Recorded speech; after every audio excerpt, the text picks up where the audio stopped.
I rank where the view is nothing less than phenomenal. For how I express and project from my abdominal. The only view better, both my daddy and my mama know.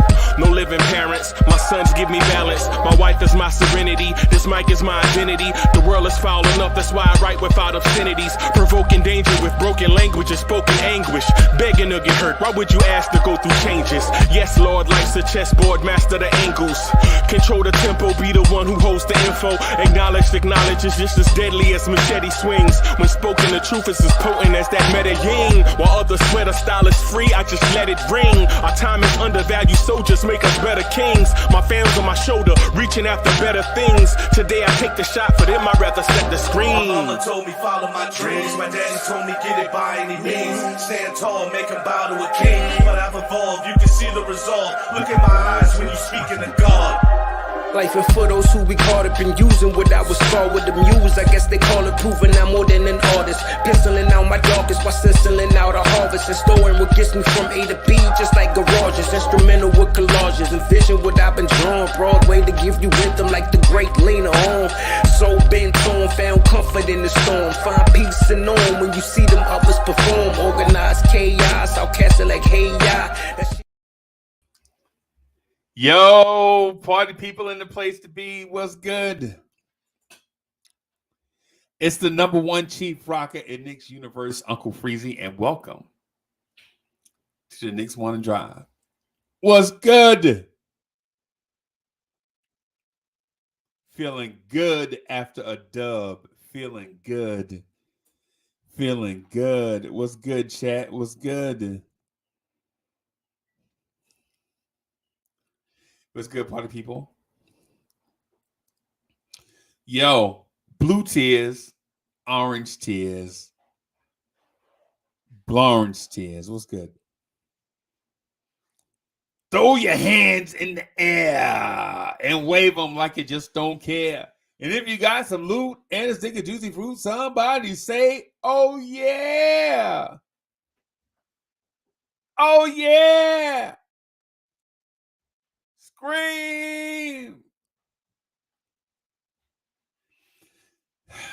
What's good?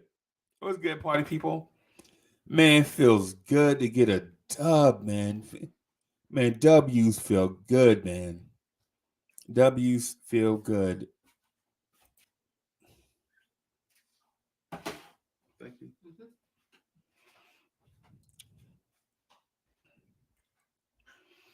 Yo. It's amazing what a little bit of time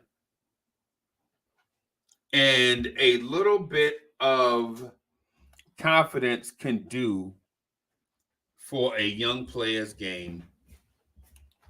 That's all I'm going to say about that. Oh, that's well, okay. It's amazing what a little bit of playing time and a little bit of confidence can do for a young player's game. And I know y'all want to start like, Uncle Freezy, I told you. I told you, Uncle Freezy. I told you. Yo, let me see. I need to see somebody. I need to see somebody in the chat, legit, who is a real Obi Toppin supporter. Where are the real Obi Toppin supporters at?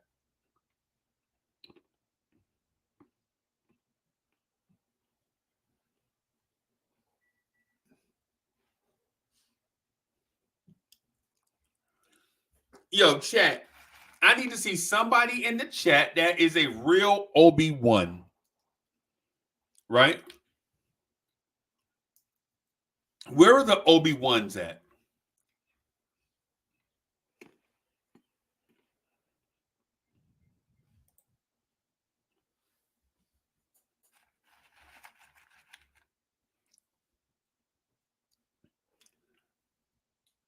So far, I see like two people.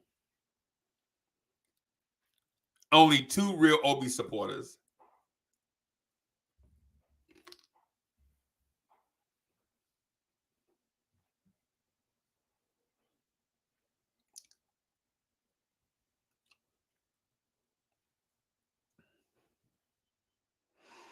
Yeah, man. Yeah, man.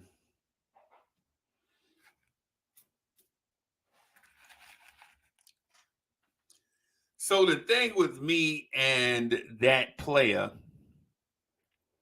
is not that I hate him personally. I just hate the fact that we pick Bus with the 8 and 9 pick every year.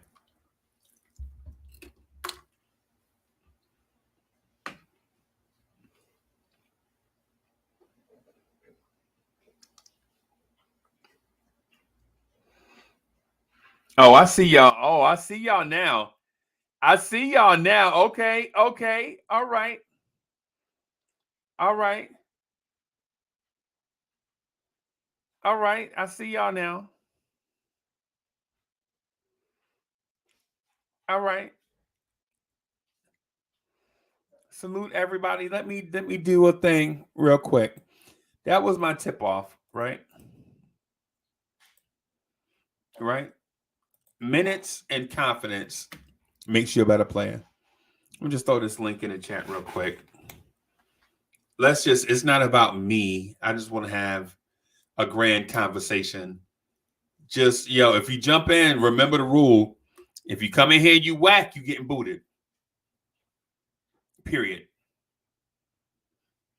Oh man, I meant to, nah.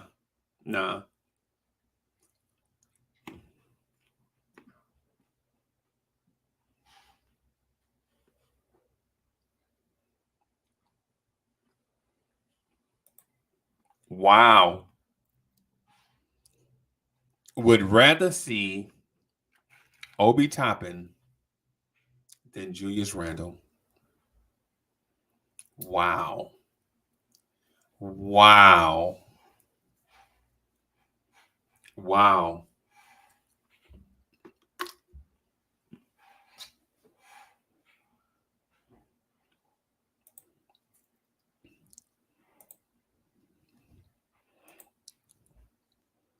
Eli M says, I always been about the opportunity for Obi with me. Or it's always been about the opportunity for Obi with me. And it has caused me to dislike Randle before this season.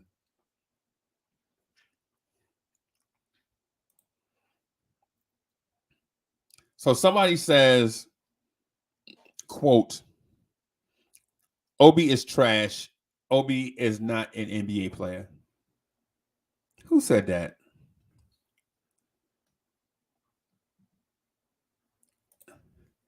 Bo Ismail, who said that? T. Williams says, I'd rather see the kids over the bum-ass vets. I agree. Uncle Fulio was in the building. Hey, good morning. Good morning. Hey, you was at the game. Man, I had to, some of us have to work for a living. Like, I legit couldn't have that day off. I wish I could have. I'd have went to the game. I would have. If it were a Friday night, I'd have definitely been there. I just can't do the midweek games out of town. It's like just complicated. If I had money like G-Man for life, I'd have did it.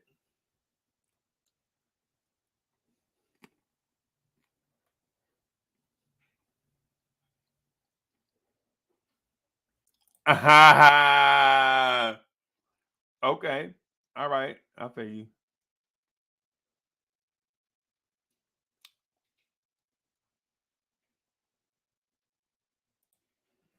So Mr. Vince says Obi shows the love of the game where Randle seems pissed off to be blessed with talent and money.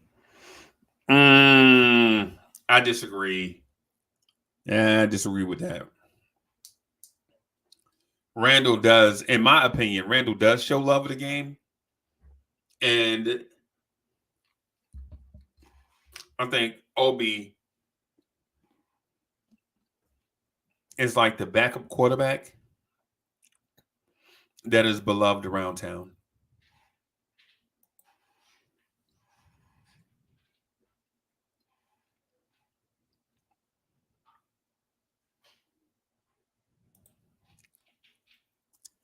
Hewlett Samuel says, saw Jay Boogie on TV last night. Yo, Jay Boogie is a star, man. Jay Boogie is a star. Not a star in the making. Like, he not an Obi Toppin. Yo, Jay Boogie is a Donovan Mitchell.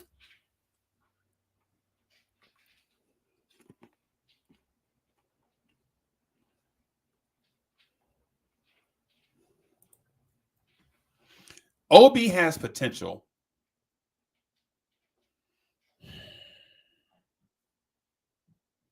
Okay. All right.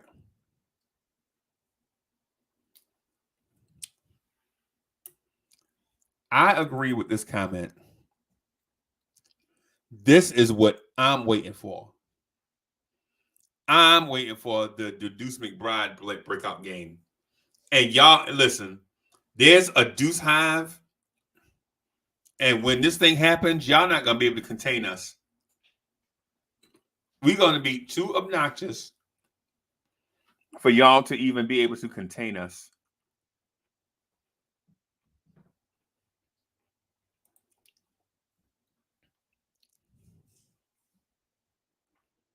Jay Giant says, what's good, guys? Took us too long to focus on kids, but it is what it is. What a great game without Randle. Huh?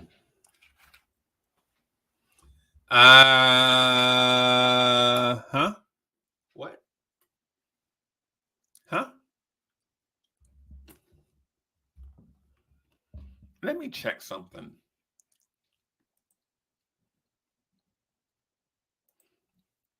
Let me go to ESPN. How do you spell ESPN? How do you spell ESPN NBA stats?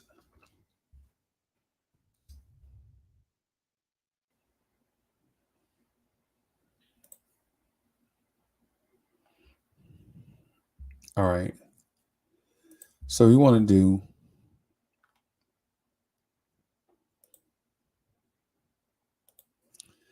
this is whack ESPN.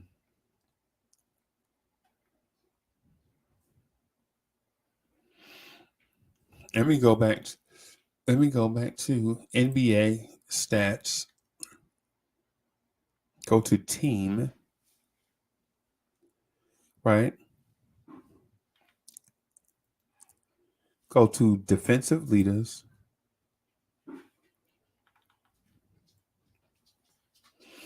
Okay.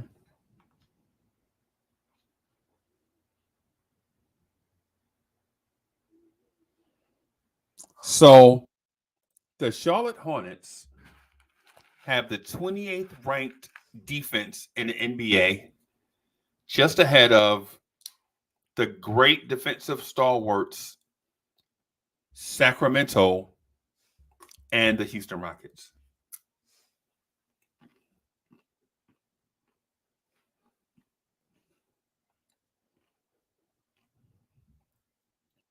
I don't believe I need to say anything more after that.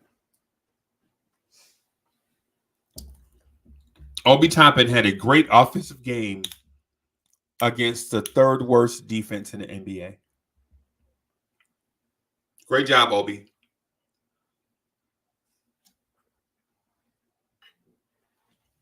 Great job. I was impressed with RJ Barrett. Obi, you did a great job, as usual, against the one team that you usually dominate.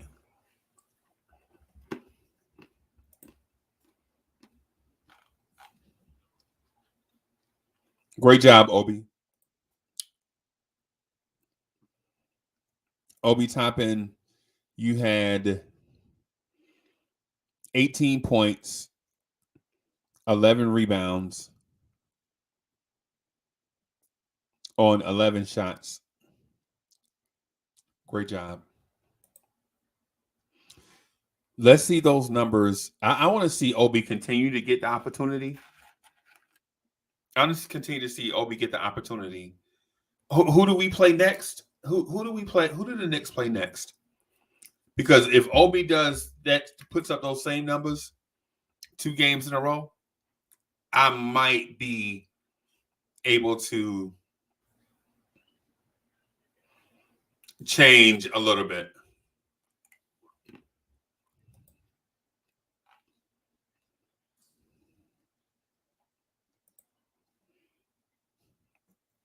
I'm looking for the schedule right now. The Knicks next game is Friday. At Miami. The Knicks next game is Friday at Miami.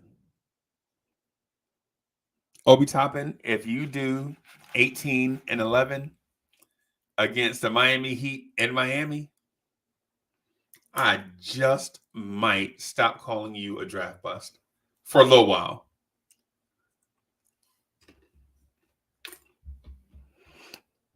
For a little while.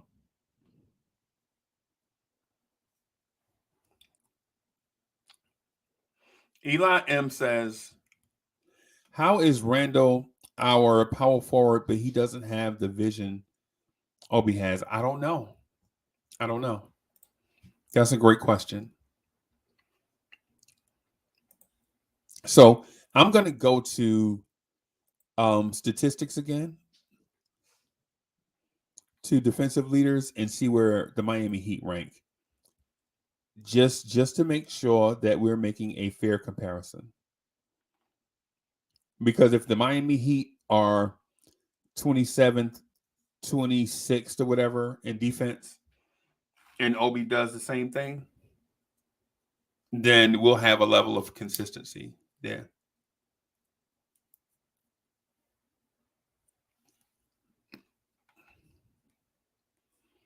The Miami Heat are ranked 5th, just behind the Golden State Warriors.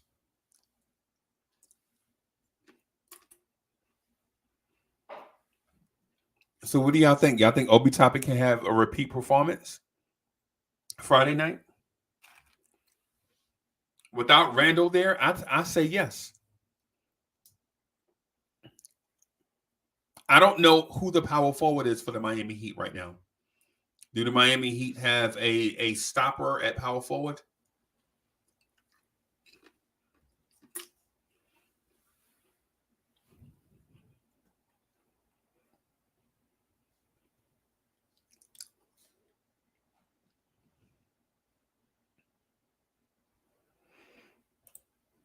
CWC says Obi had 18 against the Raptors during the season. So is the Raptors defense trash? I test. Stop looking at the computer for information. What? CWC, that's ridiculous. You're looking at a computer for information right now. The device that you're looking at, whatever type device it is, it has a computer in it, and you're using it for information. What are you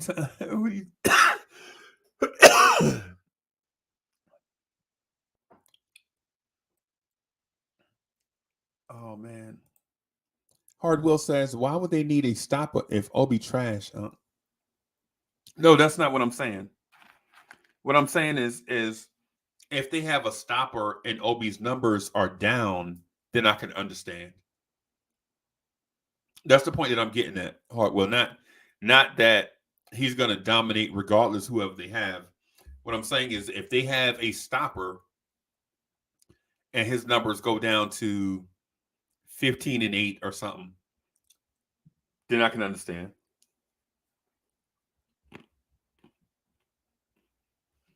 Yeah, I'm not saying that just don't get it twisted. I'm not calling Obi Toppin Giannis. That's not what I'm saying.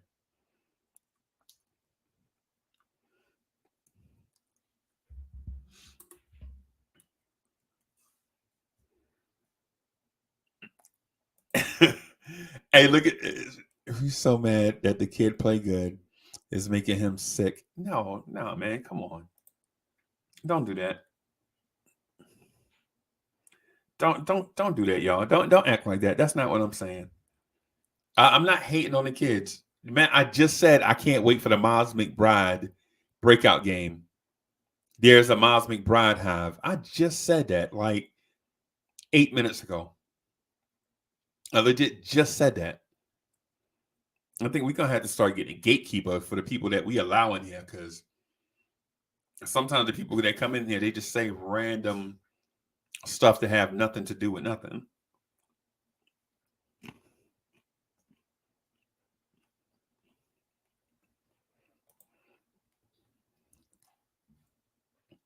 So here's something good. Obi had 18 against the Heat last time. Keep sleeping. Yeah, right. Okay. All right.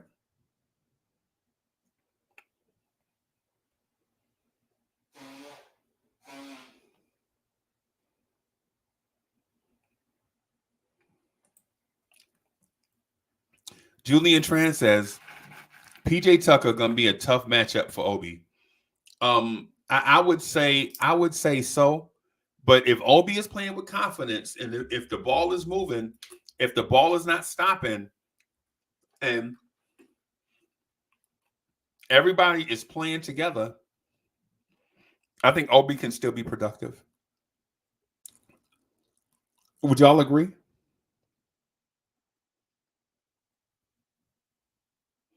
Would y'all agree?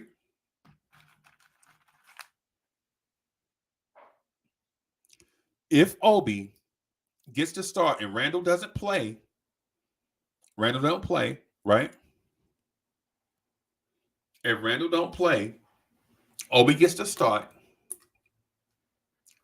And these kids pass the ball to each other like they did in Charlotte last night. Play together, play for each other, pass the ball, have continuity in the offense. I do believe that Obi will put up similar numbers.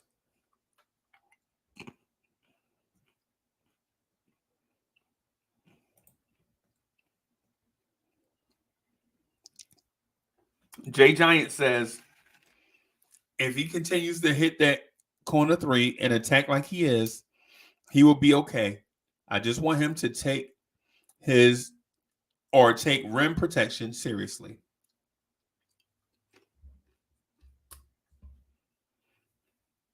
I agree.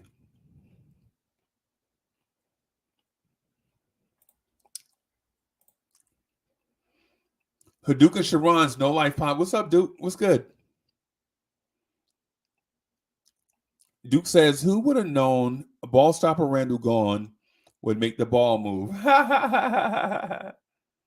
Right.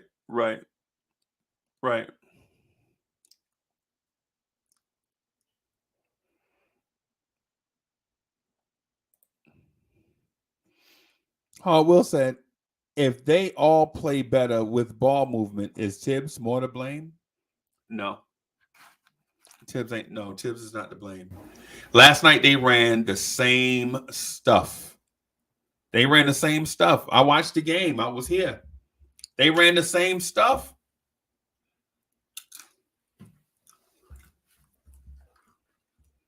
They didn't run anything different because Randle wasn't there. They didn't become the Golden State Warriors because Randle wasn't there. It was a combination of a lot of stuff. It was Charlotte doesn't have a power forward that can defend. Their defense was already trash. They came out sleeping on the Knicks. The Knicks players played an unselfish brand of basketball last night. It was a lot of stuff. It was a lot of things. There was a lot of things that happened last night. And kudos to the Knicks. I'm not taking anything away from what the Knicks did last night when I say that. Right? What I'm saying is the Knicks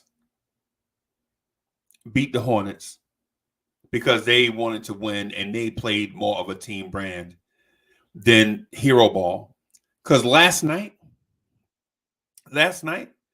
Charlotte lost because LaMelo Ball was so undisciplined at the end of the game with fouls. That was why do you foul Taj Gibson that far away from the basket knowing you have 4 fouls? Why are you picking up ticky-tack fouls like that, LaMelo Ball? Why are you so handsy? You knew they were blowing the whistle, right? Why would you pick up? You're the starting point guard. You know the backup point guard's name is Isaiah Thomas.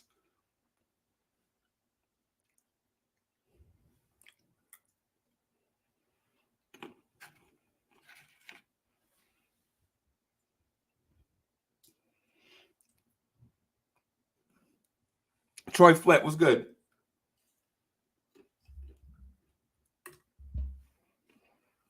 So I don't have sliced cucumbers this morning.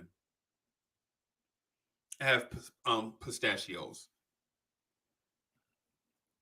For those that are still looking to eat healthy and such.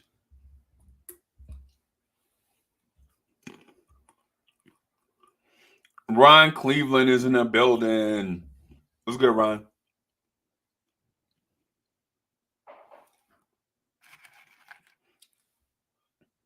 So it was a perfect storm last night for Charlotte to lose, right?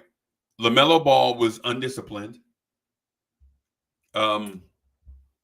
Charlotte's defense is atrocious. The Knicks played good team ball. There's a lot of. Is this Jay? Let me see. Jay, what's good? Was that you before? Yeah, man. That was you before? My bad. Man. Oh, good. Oh, good. Today's gonna be a good one, Freezy. Y'all ready to come in and defend Obi Toppin? I'll say this. I think it's a little unfair that we kind of throw shade as 18-11, but then at the same time praise RJ. So which one is it? You asking me? Yeah, I heard it from earlier. Who if he didn't do that against them, we would clown him. He can't do it against the worst defense. But isn't that what he's supposed to do?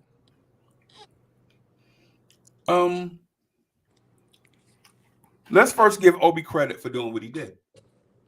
How about let's do that first?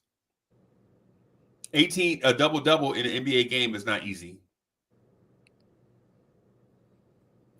He did it on 11 shots. It's how he got those 11 shots that I think matters. Right. Okay. He got, 5-6 assists? Was it 5? I can go back and look. Yeah, I think it was 5-6 assists, but it didn't feel like he held the ball or like to create those 5. It was like in the flow of the offense. And yes, granted, these guys did hit their shots all night long. Yes. But it's just aesthetically, it just looked like I was watching basketball last night. And okay. That's just an encouraging step. Not about Obi, it's just overall. Okay. I think Obi was a product of us just playing basketball. Okay. What about RJ hitting free throws last night? Did you like that? Was that impressive? I like the fact that RJ is starting to understand when it's his turn. Okay. Like you saw last night, quickly had the ball some. RJ, like whenever he really wanted it, he will clap to him and he will get the ball on the wing. Or when RJ knew it was time to go, to like try to maybe stop or run, he will attack the hoop. Like stuff like that is what matters, because I think it brought it up the other day of, his inefficiency. But now his points are starting to matter. He's not just getting an empty 30. He got 30 in the flow of the game where we needed him to score. Right. He got the bucket. He got to the foul line. He stopped the bleeding. That was what's actually encouraging about last night too, from RJ. Okay.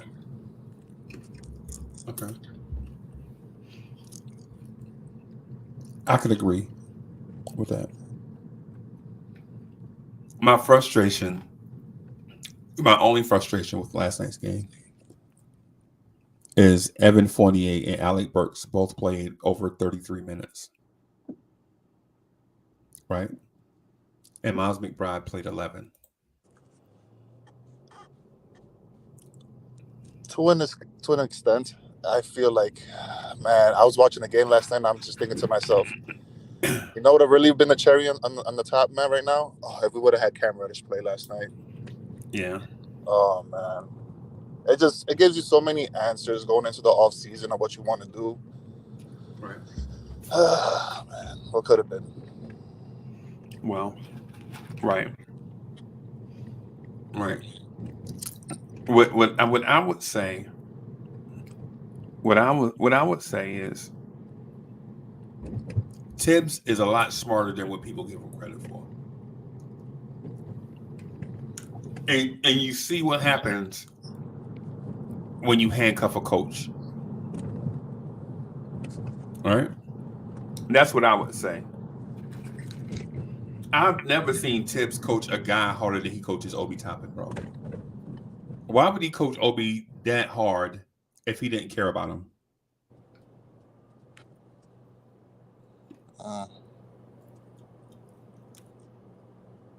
That's all I'm saying.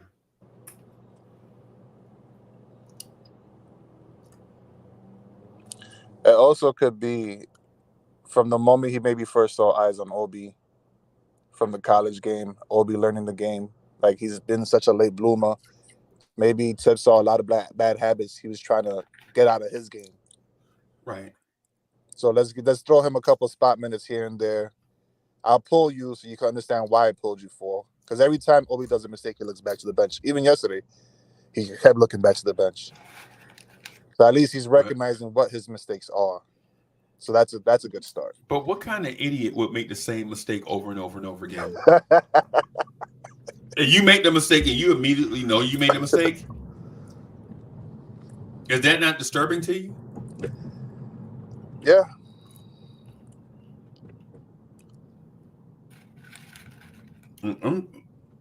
I'm saying, bro. They quickly made the same mistakes for 3 months, 2-3 months, and at least we're starting to see now that he's starting to get it. Is that fair enough? No, that's not fair. How so? Obi Toppin is not learning how to play shooting guard or small forward. Emmanuel quickly was learning how to play a new position. You know what I'm saying? The position he said he played in high school? Yeah, but not in the NBA, though. Yeah. So then what is Obi's position? Bench. Could be. Could be. Do we want Obi to be a starter? Yes, if Randle's not here. If Randle's not here, I would love to see Obi Toppin be the starter. Right? But if Randle is here, I don't want to see Obi Toppin start at the 3 or the 5. I just can't deal with that. I just think he can't be here, period, if Randle comes back. Yeah. Is Obi Toppin a 20-10 guy in your opinion as a starting power forward in the NBA? Off of talent alone, no. Can he get you 20-10 on given nights off of hustle and energy and things falling his way? Yeah. Yeah. My only thing though is most players in the NBA hustle, and most players in the NBA have talent. So does Obi Toppin have an extra amount of hustle or an extra amount of talent that other NBA players don't have? I could say that, yeah. I don't think that's a talent. That's just a mentality. He just doesn't want to stop. It's just a want. So why doesn't it translate into other areas then? You know what I noticed with him yesterday? You play ball, right, Freeze? Yep. You ever get one of those practice guys that in practice they'll make every goddamn shot? Yep. And then when the game comes down, that's not them. Yep. And you get some guys, it just takes time to get in the flow. And as the game goes, they get more looser, freer. Yeah. Would you say Obi's the type of guy that just needs to be playing in the flow of things for him just to feel loose and you feel his impact?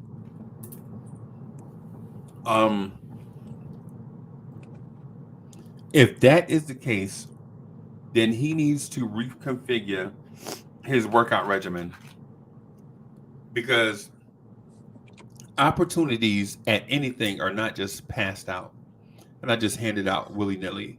You know what I mean? Yeah. I mean,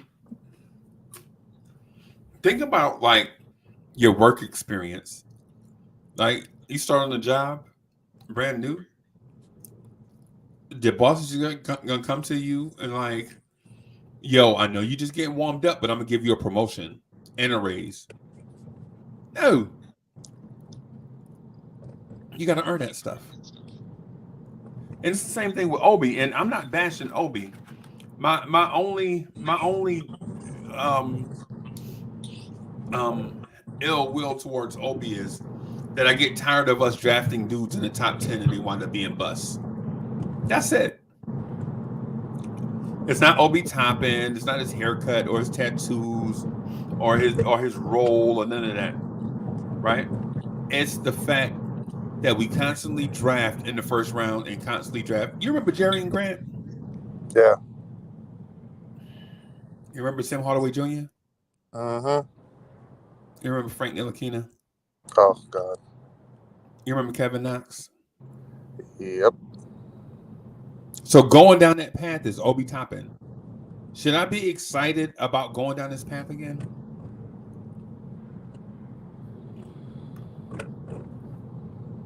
I mean, time is not on his side, to be honest with you. Right. And in my opinion, it comes down to one thing, one battle. That is Obi Toppin versus Cam Reddish.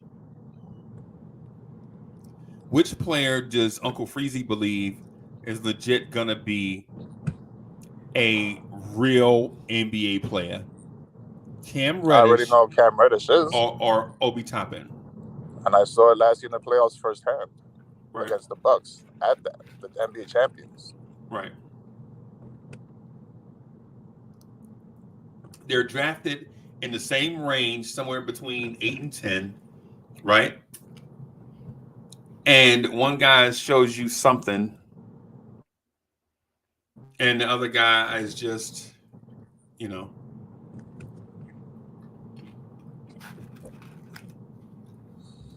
That's all I'm saying.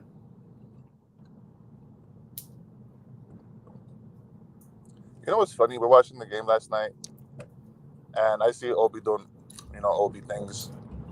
And across the court, I see Montrezl Harrell doing Montrezl Harrell things. What's so different between those two right now?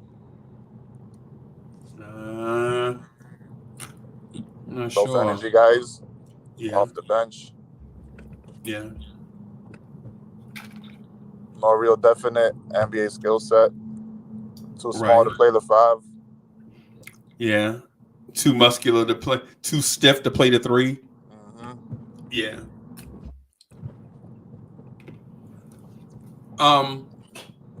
I would say this last night. I was really impressed by Emmanuel Quickly's game too. I like the reemergence of the floater. Right? I like the reemergence of the floater. I'm here for the Quickly floater. Quickly, if you can whip out that floater, float. That's what I'm saying.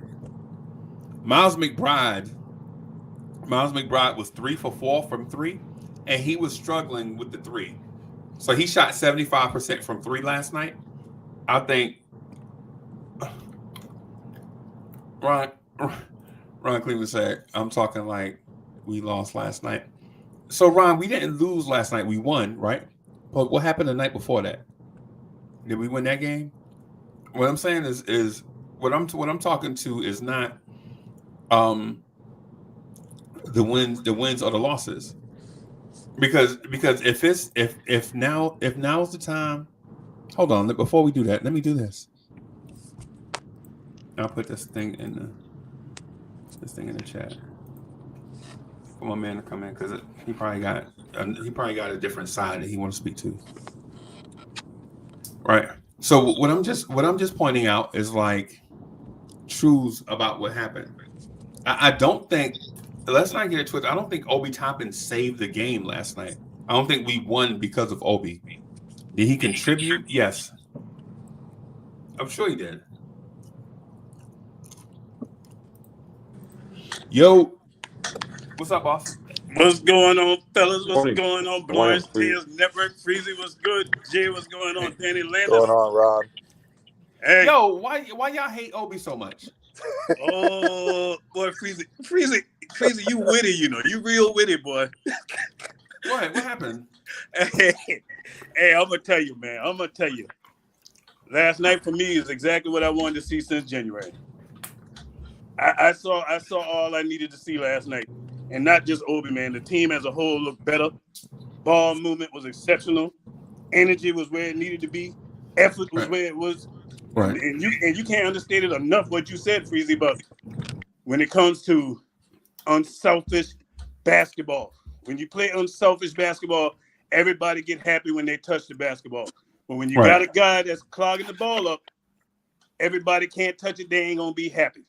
So man, last night was a win, and for the fact that was on a back-to-back, if you didn't know it, you wouldn't have known that was a back-to-back game if they didn't say it, and you wasn't watching the team. Them guys played ball really the last 2 nights, man. And Obi, I told you, Freezy, this guy can average a double-double in this league. He can average it. And you know why? You can't put a premium on energy, effort, and hustle. And especially when your hustle game, when it comes to getting up and down the court, is faster than most people. That's another thing. He is exceptional at getting up and down that court. He's exceptional at it. So, hey, shout out to Obi, man. He's still got a lot to work on. Go get a jump shot in the offseason. Go find Akeem. Go find Patrick Ewing. Get some post-up moves. Take your game to the next level. Akeem, right? But I love the way I saw when he was handling the ball in motion. And there was a lot of motion last night in that offense. At times, I still saw we bogged down a little bit. You know what I mean? With a little bit of the bouncing, holding the ball. But as a whole, if I was to grade that performance last night, that probably was one of our best team games of the season, man. And it was a beautiful thing to watch with them young guys. All right, wait a minute. Well, are you saying that the Knicks instituted a brand new offense? No, it was pretty much still the same offense. Okay. The only thing is the ball just moved better last night. That was key in the energy level, and that's the thing when you brought up about Julius Randle. This is why I want Julius going, and I've been saying it all year. The energy that Obi brings at that position and the athleticism, the Knicks don't have that on this team, and that was the difference in that game last night. Obi don't play in that game last night, we lose. I'm gonna tell you right now, he don't play in that game last night, we lose that game last night because we were struggling with their big still. Them guys was punishing us. And LaMelo did some. Oh, man. Hey, Ron. Some stuff that made you want to slap him if I was his coach last night. Hey, Ron, I wanted to come on the show and tell Freezy that he gave us the super Randle stat line, but then Freezy got me with the intellectual conversation. He smoothed me out, man. This guy got me. Hey, what's up, fellas? What's going on? D's balling? Yo, what up? How y'all? Yeah, I'm good, man. I have a purpose today. I need Freezy to apologize to Obi Toppin. Say it again. D's balling. Say it again. I want you to say it again, Ron. Say it. What should Freezy do today? Man, if y'all don't stop, Freezy, man. Well, no, we doing it. If y'all don't get out of here, you gotta apologize to Obi for what? Oh, for calling him a lesser version of Kenny Skywalker. The guy had 19 points yesterday, 11 rebounds, 6 assists, 0 turnovers, some terrible defensive rotations, some terrible closeouts, but he is way better than Kenny Skywalker. So you owe him an apology. You owe him an apology, man. Hey, you got to get. I got you. I'm about to put their stats up side by side, Yeah. so that y'all can make the ultimate call. Hey, Obi. Let's see that. I want to see that, Freezy. Obi showed last night Randle don't need to hold on to the ball for so long to get those assists. I'm gonna tell you, Obi with this team is what this team needs, man. An injection, fuel injected, man. That guy, energy level, man. It brings it up to the team. And I'm gonna tell you another guy last night that I'm watching grow before my eyes, Deuce McBride, man. The last few games, I ain't talking about just last night because he made baskets. Right. In particular, the game before that, I watched how he felt a little bit looser, dribbling the ball, doing things with the ball that I hadn't seen him do since he came up in that G League. And so he's looking like he's starting to get comfortable with the speed of the NBA game. He looks like he's starting to get comfortable. Because last night, I even watched him last night, I can't remember who it was. It was on the strong side of the court. And he was telling somebody else where to go. And I was like, okay, young fella, I see you. And even Tom, if you notice, some players now, Tom is letting him bring the ball up instead of just IQ bringing it up. So I'm starting to see a little growth in McBride, but the defense always been the defense with him. And that's why I'm going to play him. Well, here's the thing, right? And we'll get back to that in a second. Let's stick to Obi real quick. Yeah. I'd rather see Obi Toppin go through the trials and tribulations and up and downs of trying to succeed in the NBA and falter in doing that than ever see Julius Randle grace the basketball court for this organization ever again. Yes. Thank you. Yes. I agree 100%. 100%. I agree. And I'm going to tell you, Freezy, I won't be surprised if Julius don't play for the rest of the season. I said they should shut him down after 65. They took a little bit longer. Mm-hmm. But, and I think Evan Fournier's got to go with him. Once he completed John Stark's record, great job. Excellent. Right? Here's your incentive, and we'll see you next season. Exactly. And I ain't crazy about that record being broken because somebody should break that record in this modern day of basketball where the concentration is on the three. So that don't surprise me. You know what I mean? Right. But I agree with you. Both them guys can fly here. But last night was a beautiful win, man. I was just happy to watch a brand of basketball that wasn't the slow down, isolation all night, grinding out to try to get a shot, man. A lot of it, and there was one play in particular, man, that I watched Obi hustle on that just made my night. When that guy hustled and saved that ball from going out of bounds, I was like, man, we don't have, and it dawned on me. I said, we don't have players that do that kind of stuff on this team. We don't have that. But, hey, we had him last night. And if you allow that kid to continue to play, he's going to get better. And to these ball and punk, man, just take, and I said this before, just take this lump with these guys, man. Just keep playing these young guys, man, because the only way young guys become vets in this league is by playing. You're not going to get that sitting on the bench. Here's the thing. Is Julius Randle going to win you a championship? Is he going to bring you to an Eastern Conference Finals? Is he going to bring you to a second round? No. Then what the hell we're doing here? Oh, wait. Case closed. Wait, no. Case is not. No, you can't close the case when the question is unfair. Because you have to ask, not only can Randle do it, but what can his replacement do? No, because if his replacement can't do it, I'm cool with that. Because I know Randle can't do it. Not because if his replacement can't do it, then what are we talking about his replacement? So if none of these guys can do it, then that means we have to get another guy in general, right? That was an unfair question, especially when you saw Julius Randle lead a team to the playoffs last season. Yo, come on, man. Stop. I'm gonna tell you this. When you look at the two guys in this money, we talking about them guys. But when you look at Randle, you look at Obi. Obi is the exact opposite of what Randle is. And what I mean by that is Randle's a player. Energy, effort, and hustle player. And great teammate. That's what you look at the guy you want to be your teammate, how he handle himself, how he carry himself. That's what I see in Obi. His hustle is better. His effort level is better. But when you look at Randle is the total opposite, Freezy. And I'm surprised defend Randle so hard like that, man. I think you've been on Randle payroll. I am. But hey, all in all, man, D's baller, tell him again, man. You gotta apologize to Obi, man. He ain't gonna do it. That wasn't nothing to just sneeze at, man. And Freezer, the way you started off talking about Obi, man, is like we lost the game last night. I just got to tell you, my partner, the way it felt. If I didn't know no better, if I didn't watch that game, I would have thought we lost. No, man. And Obi was to blame. Yeah, I said Obi Toppin got 18 and 11 last night. Good job. But look how you saying that though, Freezer. Like they ain't. Let me tell you something. Obi Toppin and his style of basketball, right, will probably average close to what Julius Randle does. A little bit less, though. So I could figure about 15, 16 points, maybe 7 or 8 rebounds, maybe 4 or 5 assists, right? And he'll be making $7 million. And 0 turnovers.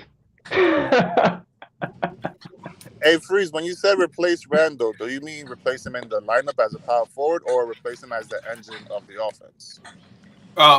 As the engine of the offense, leader of the team, take a team to the playoffs. Man, I'm interested to hear Jay Boogie's point because I know he was at that game last night. He had a bird's eye view. Bird's eye. Right, but to what D Poetic said is, can Randle take this team to the next level? Nope. And if he can't, if you feel like he can't, then you have to replace him, right? And if you replace him with Obi Toppin, can Obi Toppin get similar result or better? And if Obi can't do it, then what are we asking? We're asking to make sure that we got the right guy and keep on recycling until we know we got the guy, because we know Randle ain't it. Right. RJ, the jury's still out, but we know that Randle ain't it. So why would I even invest time in it? You mean long term? Like not short term, long term, now term. This ain't Julius Randle team no more, man. It's RJ team, man. You know, Julius Randle, your boy, left the bench yesterday with 46 seconds to go in the game while RJ was shooting free throws. You know that, right? He didn't even stick around to congratulate his teammates after they had a great game. All you needed 30 assists.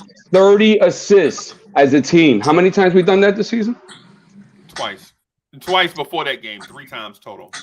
Yeah, D-Baller. I ain't know he did that. I ain't know Randle did that. Watch the game. 36 seconds left. See, that attitude got to go, man. That selfishness got to go, man. We can't have that.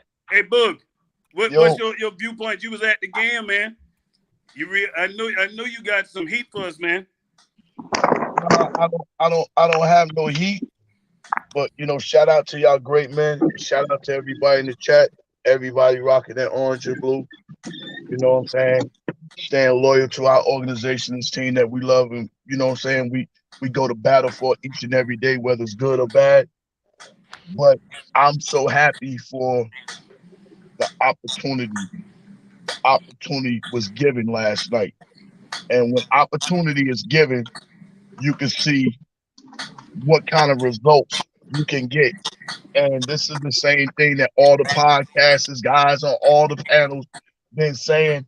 If you play the kids and allow them to come in and free up time and space for the other guys, they will develop. And last night was a big time situation coming off a loss, a loss, hitting the shower, getting directly on the plane, flying down, waking up in the morning, getting some country on breakfast down here, and then going to the game and handling their business in a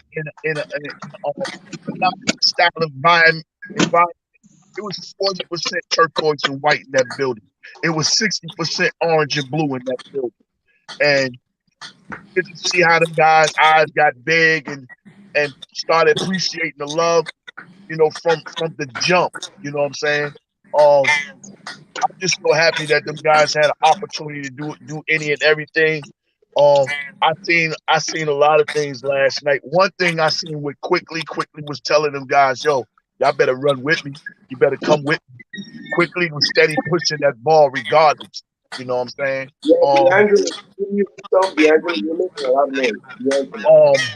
It's just, it was just, I was happy for the game. And like I said the other day, when you're a ball player and you know you got a role, like when you know you're gonna get playing time, your you know what I'm saying, your prep for the game is different. You know what I'm saying? Going from the Atlanta game and then coming to Charlotte and knowing that he's still gonna get playing time, he still was gonna start, you know what I'm saying? That helped that man's game out. When you know the coach gonna play you, you feel good about getting on that court. You know what I'm saying? And I was happy for the kid. I was just happy that we, you know what I'm saying, we won on a back-to-back night. You know, and it's I just happy for the whole situation. Now, just elaborate what D was saying. Julius didn't leave into the buzzer wrong. Julius came and he stood right there inside the tunnel, and he was rocking with some of the Knicks fans right there. You know, I was able to take a couple pictures of him and see how he was reacting. But he left the bench with 46 seconds left. That was my point. Yeah, okay, but right. Okay. Julius is Julius, but I'm more happy about the win. I'm more happy about, you know what I'm saying, looking to see what we can move forward and what we got, inside, you know what I'm saying, the team. And I think Tom's seen a lot of things last night, and maybe Tom will make a change. Maybe Tom will do something different. We don't know. The jury's still out. Now, if I can move forward and get something for Julius Randle on this team, a big major piece, you know what I'm saying, that's going to fit in with what we got going on and rise up with them guys, that's great. You know what I'm saying? I'm all for it. But I can say Julius could be a part of a situation going forward, but you gotta have a leader for him to follow. Julius is in a position that he does not know how to do. He does not know how to be a leader. He never has been a leader. He's never been the number one. None of that. He don't know how to talk to the team and get them prepped up. And he don't know how to do that. But if Chris Paul would have been on this team when he was free, this team would be a whole lot different. We don't have a locker room guy, and RJ is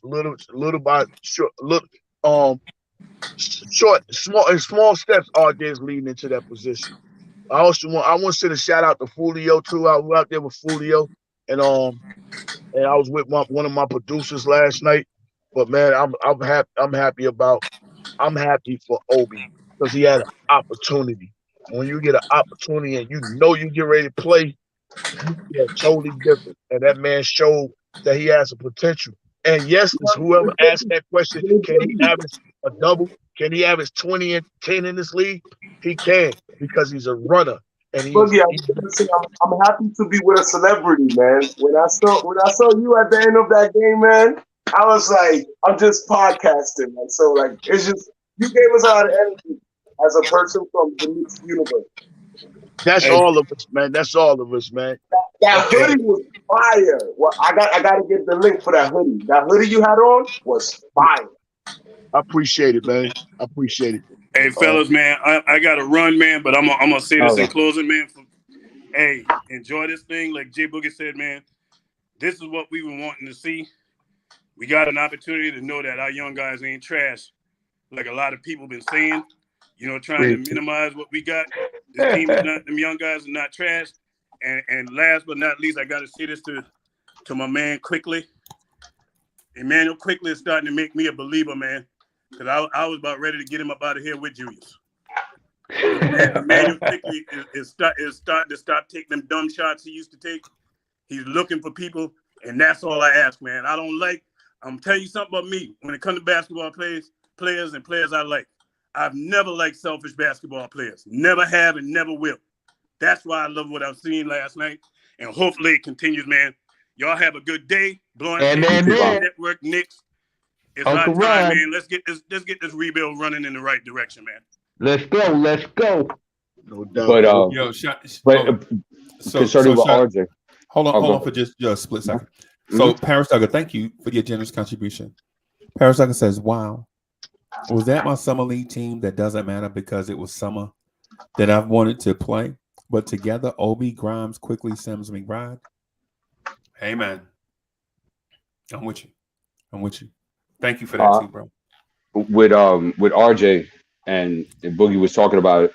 Here's the thing. we got to make sure that he could do this consistently on a night-to-night basis because he's a streaky guy. He'll have games where he'll do this, and then he'll have 3 or 4 bad games. And then he'll have 2 games he'll do this, and then he'll have 3 or 4 bad games. So maybe it's an evolution thing. Maybe it's him figuring out how to do it. What I do know, and I've always said this ever since they started giving him the ball more in January, is that when the ball is in his hand, the team just looks completely different.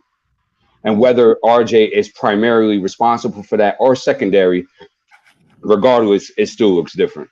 Yo, do you think also Mitchell Robinson not being there had a big effect? Because I know we focus on Randle, but I noticed that Mitchell has been struggling on grabbing passes, not just from Randle, but from RJ, from many teams. So I feel like in fast breaks, Mitchell Robinson, although he's great at blocking and at dunking, he's very slow at position.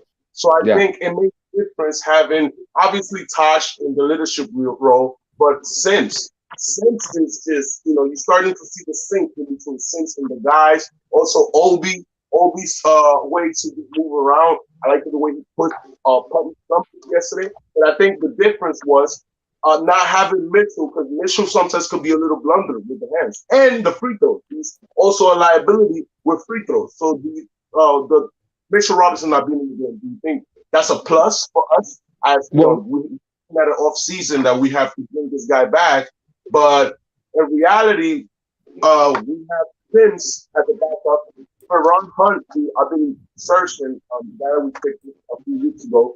There's also another question. So, what's your thought about Mitchell Robinson fitting now in this team with this one game without him? Yeah, my thoughts were between Mitch and Sims is that why am I going to pay a guy $15 million or $13 million if Sims practically does what he does just about for $1 million? Yeah. And guess what? It was more offense on the court too without Mitch. Because Mitch can't create his own shot. And plus, we ain't had no center clogging the paint either. Because when Mitch in the paint, he had to bring his guy going to be in the paint too.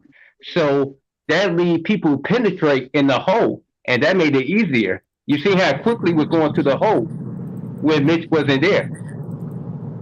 You know, the other thing that was good about Sims last night, he sets screens. You could tell he had 4 years of coaching at a big man school like Texas. He sets screens. Yeah, Sims set screen hard. He doesn't slip screens much. He waits for the man to go. And if you notice a lot, he's really good at blocking the opponent's man who's trailing. Once let's say he sets a screen for RJ and he slips, he'll set another screen in the paint for somebody else. And RJ has an easier way to get to the rack. Versus Mitch, where he really sets a lot of screens just to slip and try to get dunks. You can see the coaching in Sims, even though he's not coached in the NBA game yet. Yeah. Well, don't forget, he also played 4 years in Texas, too. But the thing... He came on Mitch. That's a great big man school, too. Look at all the big men that came out of Texas.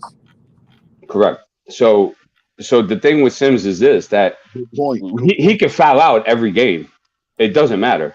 Because it's all, don't forget, remember, Rich had a problem for 2 years staying in games because of foul trouble. So if Sims goes ahead and gets into foul trouble every game, and it's going to help him matriculate inside this league and be a decent backup or a decent part-time starting center for $1 million, you take that in a heartbeat. You don't even think about it. Yeah. And Mitch Lee, we could add Obama. We could get Obama. Who? So, Mo Bamba? Oh, yeah. Okay. Harlem. And also, like, Mitchell Robinson, I feel Mitchell Robinson is going to be like Nerlens Noel next year. I think, he's playing just for, his back is a little bit of trouble.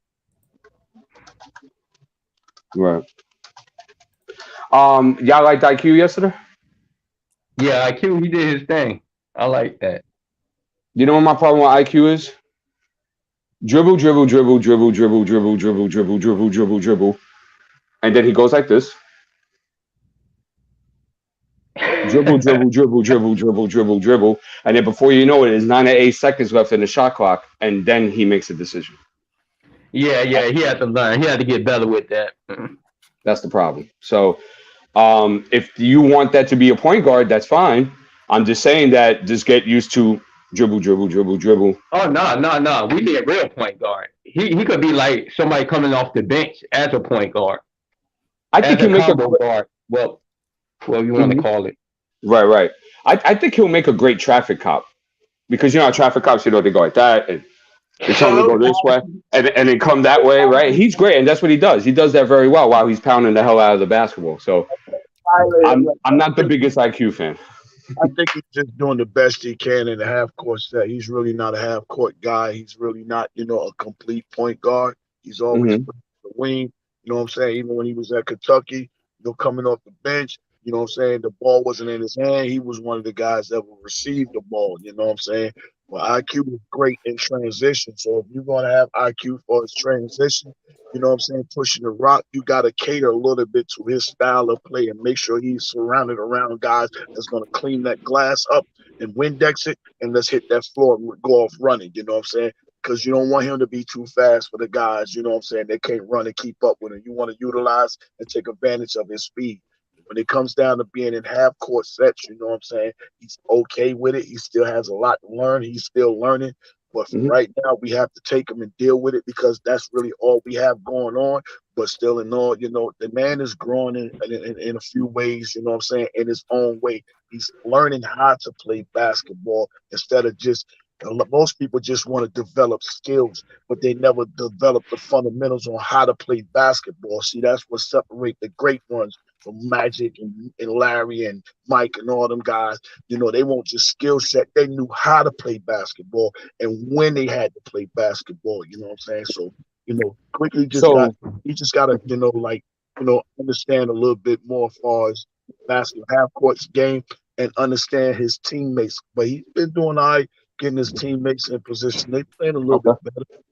So my thing to that is that would you rather use IQ and put him on kill mode with light playmaking ability and have Deuce run that responsibility? Because don't forget, Deuce is going to be with us next year, just like IQ. So why don't you give Deuce the responsibility so then he can learn how to initiate and build around the offense with him running that point guard and still have IQ in a kill mode with you just saying that, knowing that IQ is not our, what do you call that? Our answer to the point guard, especially for next season. I agree with you. I don't have no disagreement with what you're saying. You have to figure out what else are we gonna do with Deuce?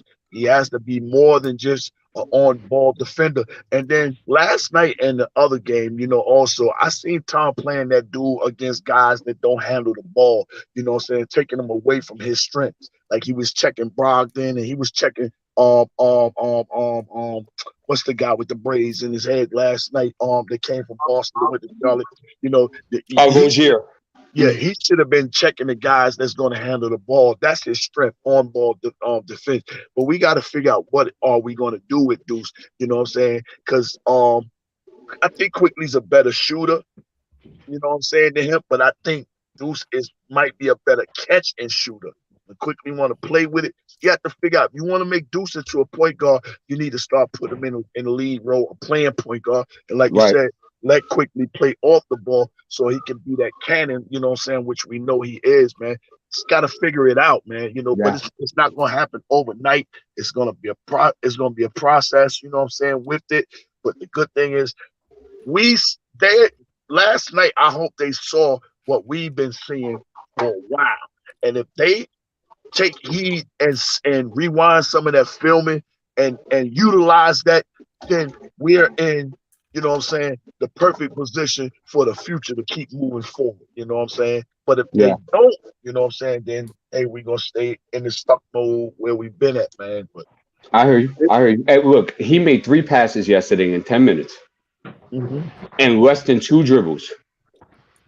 I saw IQ made some good passes yesterday, but I do have to keep in mind he did deflate the air out of the ball 12 to 14 seconds of the shot clock before he made the decision. Deuce was making those decisions inside 2 dribbles. And the one you could remember was the cross-court pass.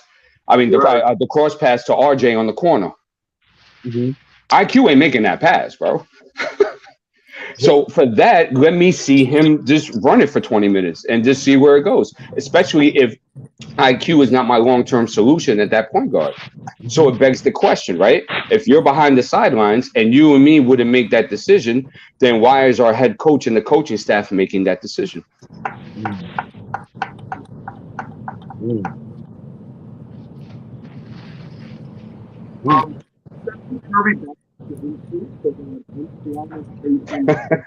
Okay, so the Warriors and the Pacers and Oh, that's Somebody somebody got else something playing talking. in the background.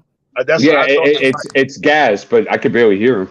Yeah, that's Oh, what I I thought. apologize. I thought he was talking to what you were saying. That's why I paused. All right, so Paris Tucker, thank you for the generous contribution. Paris Tucker says, we got to stop saying we didn't draft correctly. Grimes isn't himself yet. Because if so, we went by 25. Dem with RJ, Mitch, and Cam. And watch out. And Farron Hunt, maybe. Hey, Freeze, I told you earlier, I wish Cam didn't get hurt right now, man. I would love to see Cam out there right now. Yeah. No, I like Cam. I think Cam is special. I think Cam Reddish, in my opinion, is that guy that we're looking for. And we don't have to look far because he's on our team.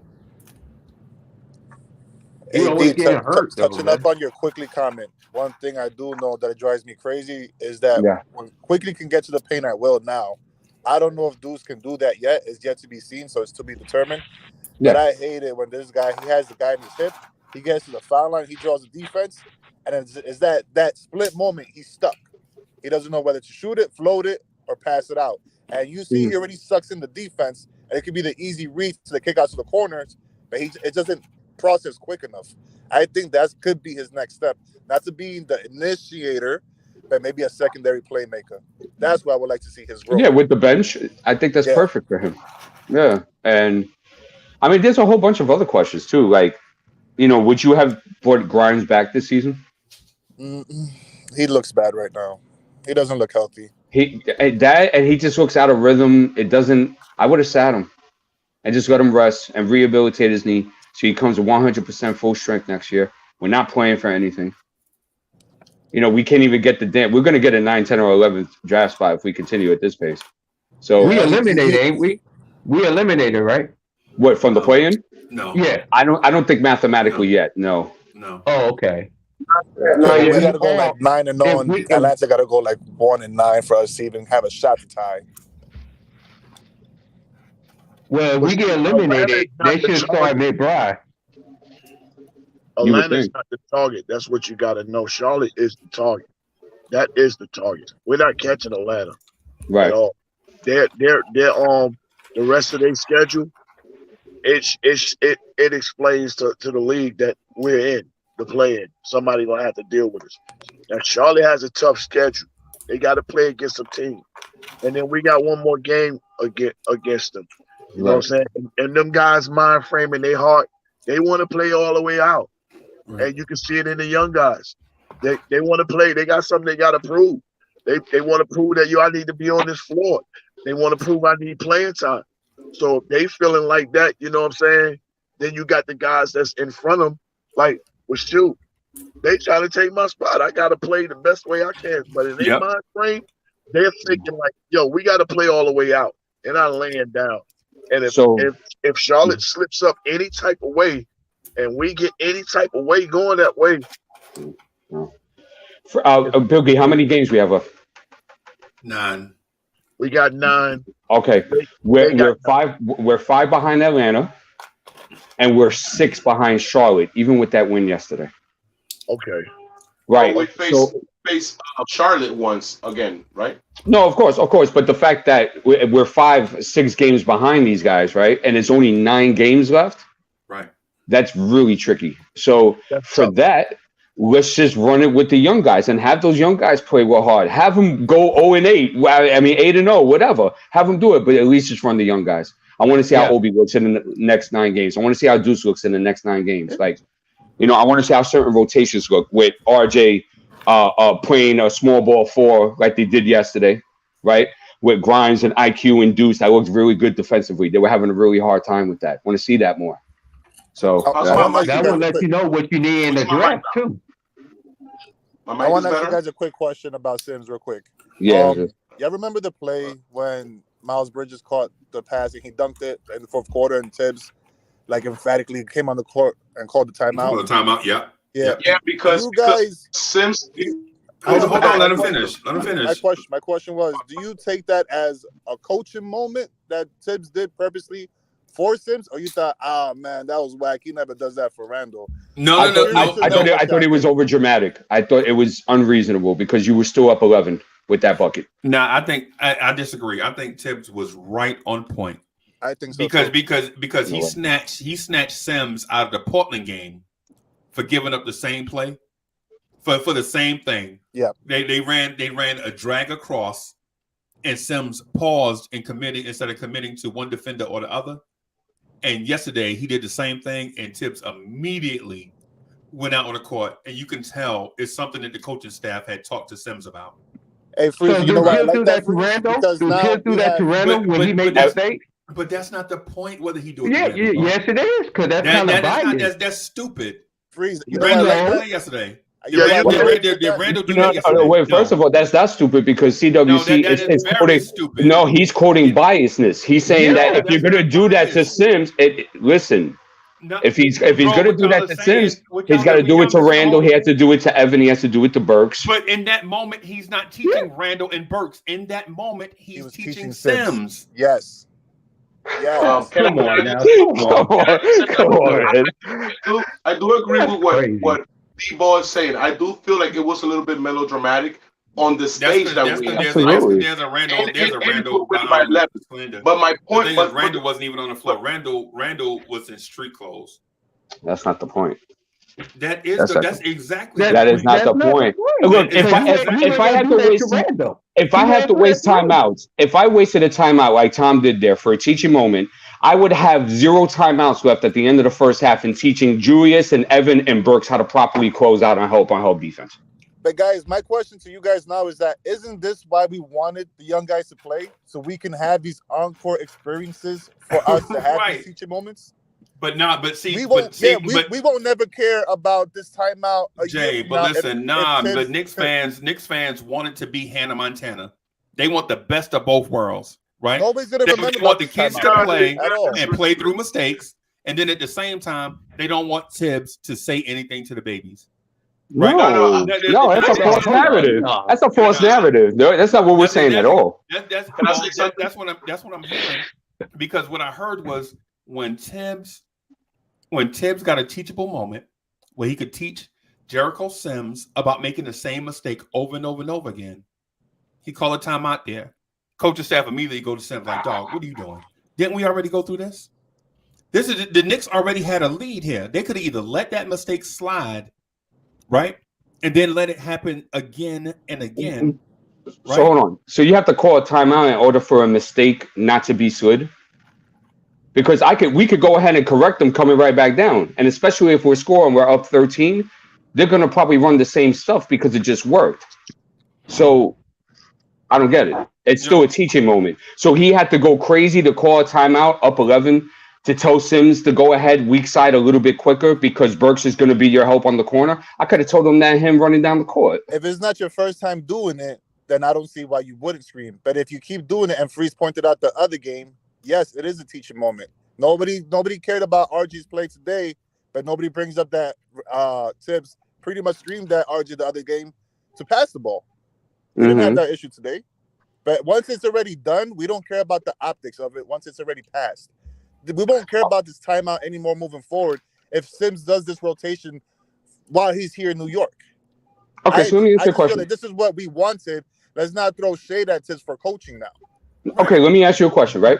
Evan Fournier in the third quarter yesterday, right? Crazy.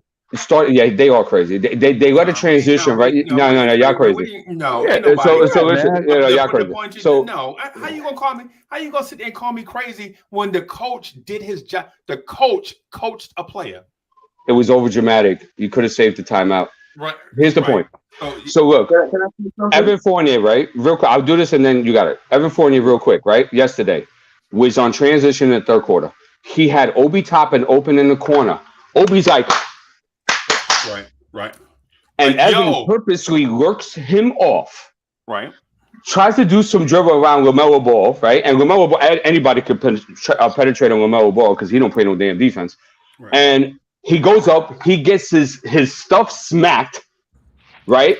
Obi goes ahead, gets the ball, throws a sweet cross pass to the corner. They rotate the swing back to Evan. Instead of giving the swing pass to Burke right there in the top of the key wide open, he takes a closeout three. And I lost my mind when I saw it because what the hell is he doing? How come there wasn't a timeout called there? Since we're going to do this, right? Because now we got to bring out all these examples now and say, well, how come you didn't call a timeout there? What was his thinking there? He's a vet. He's a vet. He's making 17 this year. He broke John Starks' record last night. Hey, yo, D, can you say with confidence Evan will be here next year? I think he might be. I think he might be. Accountable. If you're on this team playing, you're going to be held accountable. Everybody. I don't care you the captain or anybody. I get it, but my point specifically. To answer your question, though, is I do think he is because of the contract situation. You're going to have to really find a hard time to get a team that's going to take 18. All right, Jay. All right. I'm going to jump off, specifically man. was Respect. I'm going to holler at you later on. I got to get at Chuck. Hey. You know, I got to go inside the store. I got to go inside this. Okay, I got to go inside the store, and I know I can't go inside the store with y'all because YouTube, regulations and stuff. Right. But God bless y'all, man. Talk to y'all later on. All right, man. All right, yo. My point specifically was we were begging for the kids to play. The kids are gonna make mistakes.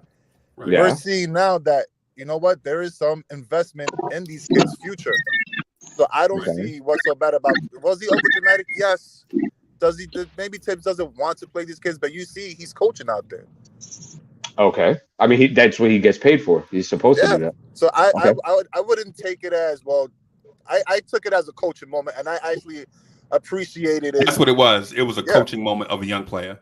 But that's cool and dandy. But we talked about if you're gonna do that, do it to the vets too.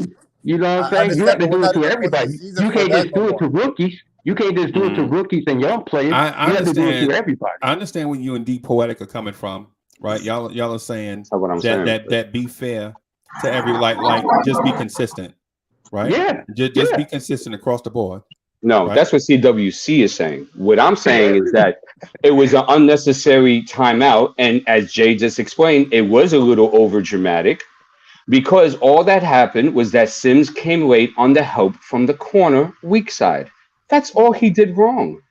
Right? Oh, when he pulled him, right? Yeah. But it's not his first time doing it. It's not his Of course. But let's not start that because I could bring out other players that it's not their 99th time that they've done it and they're not held accountable on the same status quo. That's right. That's right. So be consistent. This is so what be consistent. Expecting from them. This is what he's going to get from them. That's the way I took it as. If you're gonna play for me next year, because we don't know what the roster turnover is gonna look like. You were probably what was it? He was the. But nobody. But Jay. So that part too is unfair because nobody's really guaranteed to be here. Because if we look to upgrade talent, think about this now. If we look to say if we look to move Randle or Noel, any of these players can be attached in a deal to move anybody. You know what I'm saying? So nobody's really guaranteed to be here. You would hope so, seeing that Sims is young. You would hope so, right? Young and cheap. Why wouldn't you keep him? Right. But in order to move, so Sims is attractive to us, right? That means he's probably attractive to other teams. But Noel is not. His contract is not attractive. So you'll probably have to attach an attractive asset to it to move an unattractive asset. Is what I'm getting at. That's all I'm saying. I'm not saying that he's not. I'm not saying that he's not guaranteed to be here. What I'm saying is you can't really speak to who's going to be here except for you would figure that RJ is definitely going to be here, right? Yeah. But everybody else though, you're like they could probably be moved in the right deal. Yeah. So Jay, let me ask you a question. How much is Evan making next year? 17, 18, was it? Yeah, something like that. Okay. So 18, right? If a team takes that contract, right, and takes that off our hands, who's doing who the favor? They are doing us the favor. Right. So will we have to give up an asset? Yes. Just to get. There you go. So that's the problem, and that's why Evan is very tricky, because there's not going to be a high demand for him, and if there is a demand, they're going to ask for more than Evan Fournier and some draft capital in order to take that contract, because he is a complete defensive liability. He only does one thing, and he shoots. That's that it. one thing is very valuable in today's NBA. Some teams don't prioritize defense like we do. Not to a guy that can't play defense. Some teams don't really prioritize defense. Well, then they're not winning. But we're being real, right? You got to Some find a teams team just that's need going to a shooter. cover up all those flaws, big time. But I'm not talking about the Knicks. He just asked me a question in general. So if I take Evan's contract, right, and then I want an asset, I'm going to take the 18 million, and my thought process is not to win. I don't think you're taking an asset. I mean, you're giving up an asset if you're another team to get Evan Fournier. Oh yeah. No, meaning like if let's say you're boss, you're not going to give up an asset to go get Evan Fournier. It's like you're going to fit him into cap space or trade for another bad contract. Yeah, that's what I'm saying. We have to give up the asset, right? Or 2, or 3, because that's a bad contract. I don't care what nobody tells me. And not only give an asset, right? It's going to have to be an immediate asset, like assets that are relevant right now. Teams are not going to be like, yo, I'll take Evan Fournier and your 2028 first round pick. No, because in order to take Evan Fournier, they are expected to do something right away. You know what I'm saying? Because and you don't want. No, go ahead. And so if you're a playoff team, and if you're a lottery team, and you take Evan Fournier's contract, you're looking for multiple assets in this year's draft and next year's draft, because what you're doing is ruining cap space that you would have to fill with a more complete player, right? Evan Fournier just happens to play the same position as a lot of the young stars coming into the league, shooting guard, small forward. Good point. So now if you get Evan Fournier on your team as a young team, now this dude may be taking away development minutes from guys that you already have. Right? Say if Houston trades for him, right? Houston is like, yo, give me your 2023 first round pick. They're not gonna want to take away Jalen Green's minutes because they have Evan Fournier now. So the price is gonna go up. And so that in turn limits your market on who you can trade with. It's gotta be a niche team that needs a 3-point marksman off the bench, right, for a playoff contender, right? For them to take on that $18 million and stay over the salary cap. Right. And also too, and one more thing, Jay, you didn't think about. What are you getting back in return? Exactly. It's a bad contract. So now you might be stuck with it because it doesn't become lucrative until his third year on the contract. Because he has the fourth option. So I was just going to get to that. Very funny that you mentioned that. So I'm thinking, right, and I would have been done this, because if JJ Redick at 35, 36 years old got $20 million for 2 years coming off the bench and shooting, I could do the same thing with Evan Fournier, right? So how many shots does Evan Fournier take this year? He is taking 12.2 field goal attempts a game. You're going to tell me off 20 minutes off the bench, I can't get 12 shots for Evan Fournier? Not if Quickly's playing the point guard. I love that. That is great. So you got to think about these things when you devise the arguments, because you have to think that Evan Fournier is not an easy contract. You see, like, for example, Burke and Noel, they're not attractive in the offseason as much as they're attractive at the trade deadline. Because now half the season becomes a expiring contract, not the full season. That's how dudes are going to view it. That's right. So That's why I said there might be not too much shakeup with the team. That's why it's best that you play these young guys and you work these young guys and you drill these young guys, because those guys might be playing the bulk of your minutes next year, because we tried to do it with the vets this year and it did not work. It was a big pile of poop. Yeah, I wouldn't mind Fournier off the bench, but I gotta have either one of I just need Cam up there with RJ, to be honest with you. I just think that makes it so much better, I think. So what does Cam Reddish provide a New York Knicks starting lineup? Length. You're not gonna want to know, because I think he's a better creator than RJ, but that's just me. Versatility, and I would pay him because I have to think of the future, and Randle might not be around. I think once Tibbs is gone, he's gone. I think that's a package deal. So you got to think about guys that are going to be young, versatile, long, can handle the basketball, do things, have specialties in certain areas. You're going to have to pay Cam. And 2 years, 30 mil, 2 years, 35 mil, something like that, to wet his beak. He shuts up. He plays basketball, and you try to get the best out of him. That's right. Amen.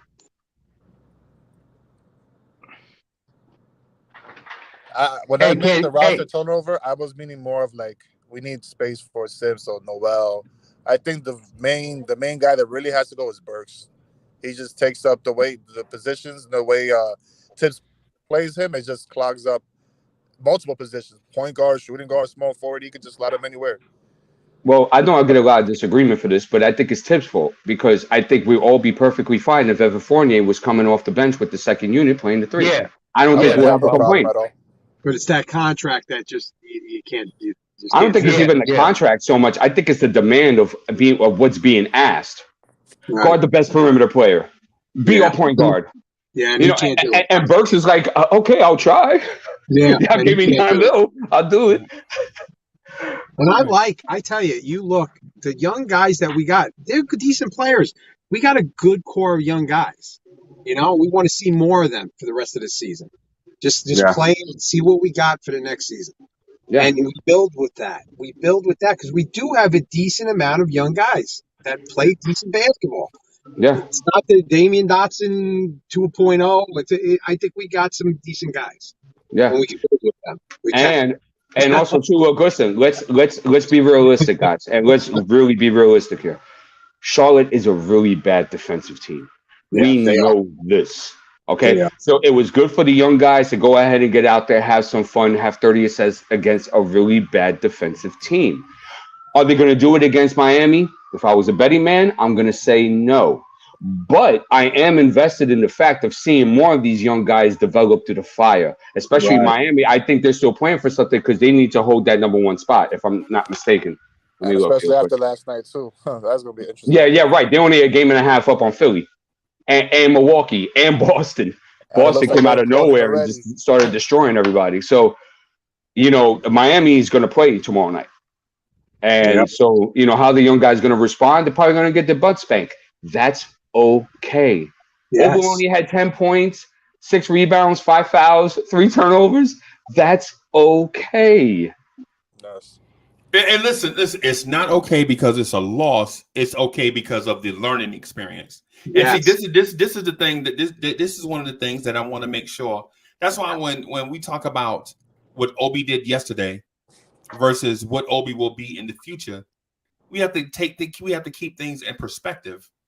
Like what Obi did yesterday was great, right? Good job, Obi. But the thing is, we don't need to see this every 27 games. We need to see, if we could see it every 10 games, that would be better than seeing it every 27 games from Obi. A little unfair, Freeze. Now, how was that? Okay, you want me to pull? You have no proof of that. Freezy, say that again. I'm sorry, I missed that. Okay, I want to see that every game he step on the platform. He wants to see every 10 games compared to every 27. That's what he's saying. Yeah, basically, like instead of us seeing it every 2 months, right? Mm-hmm. Let's see it at least every month, and then every 2 weeks. Obi, right? Obi, Obi, and then every week, right? What I'm saying is we need to have Obi establish a level of consistency, right? Because Obi had 18 and 11 in 40 minutes against Charlotte, right? Yeah, but I'm sorry, go ahead. I'm sorry. So what I'm saying is if Obi does something similar against Miami, right? And then again next Wednesday we play Charlotte in the Garden. I don't know who we play on Sunday, but whatever. We play Chicago Monday too. Okay. So if we can get Obi in double-digit scoring, right, and close to double-digit rebounds in starters minutes against quality playoff teams, then we can say that Obi is making progress, and it's not tied to Randle. What was frustrating me is not Obi. I'm not frustrated by the Obi narratives. I'm frustrated by the Obi Toppin being tied to Julius Randle narratives. But it has to because he plays behind him. No, listen, hear me out. What I'm saying is coming up, Obi, if Randle is still hurt, Obi plays those starters minutes, and it has nothing to do with Randle because Randle is not there. He won't be playing behind Randle. Yeah, right? But it does because Randle's not there. Yeah. So he's got the minutes now. Yo, D, can you pull up the stats that Obi had when he played Toronto? And when Randle comes back, he only going to get 9 minutes. Yeah, so then the point, you're going to see it every 27, even though we got 5 games or 10 games left. You just got to get the consistent minutes for us to see that, though. The coach, can you pull up the stats that Obi had? They're tied together. They're tied together. Okay, cool. They're tied together because Obi plays behind him. So if Randle is playing 36, 37 minutes a night, how many minutes is that allocated to Toppin? Yeah. Right? So now you see Toppin, he plays 39 minutes. How many minutes did he play the night before? I think he played 25. Okay? So you're seeing there's a minute consistency. So therefore, you might see a consistency of play. Now, am I saying that Obi Toppin is going to be an all-star? No. Do I understand that Obi Toppin needs people in order to generate his offense? Yes. But he does certain things on this team that we like because you're going up and down. Yeah, it works. Even when he leaks out too much and he needs to check that, just the fact that he's a transition threat and teams have to get back, it creates an advantage in transition. So he does certain things that we want to see more. We want to see better pace. We want to see guys. But let me ask you guys a question. How was the player movement yesterday? Oh, great, 100%. Great. A lot better. How many times have you seen that player movement like that this year? 0. Not much. Hey, I want to know how many. What was Obi's stats when he played Toronto? Toronto. He's had COVID. I think 18 points. He scored 19 or 18 points. And the only way this is going to work with Obi is sit Randle the rest of the season. That's it. Finish it out. Let Obi play. That's it. Let him play. So, Freeze, you see, we can associate production with Obi when he gets minutes. Yeah. Yeah. He didn't. Another thing I noticed with him, he didn't look like he panicked to shoot the ball yesterday because he knew he was going to be in the flow of the offense. He was going to play. He didn't look like, I'm going to get pulled out with 7 minutes to go. Let me just chuck this 3 up. It looks different yesterday with him. Yeah, well, he did some clown stuff yesterday. Let's not get it twisted. Yeah, like when he tripped over the ball instead of bending down and getting it, he went to go leak out and he tripped over. One-legged fadeaway where he got stuck. I actually thought that wasn't a bad move, to be honest. But the point, I saw Tom lose his mind, and I was like, you know what, Tom, I could feel you on that. He should have got down on the ground and get the damn basketball instead of worry about the leak out. He lost his head, yeah. Yeah, but and you're going to see that things, and because let's be honest. How many times has Obi Toppin in 2 years played over 20 minutes? Maybe a handful, to be honest.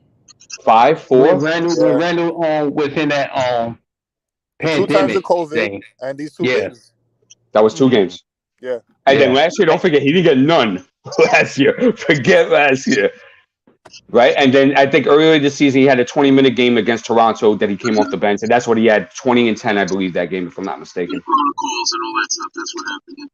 How many assists did he have that Toronto game when Julius was out? I know. I'm working with you. Give me a second. Right. Okay. So what we have created is called a false narrative.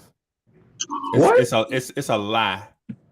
So I'm looking at right. No, that's not a fact. I'm looking at Obi Toppin's game log right now, and y'all are associating Obi Toppin with minutes is more productive.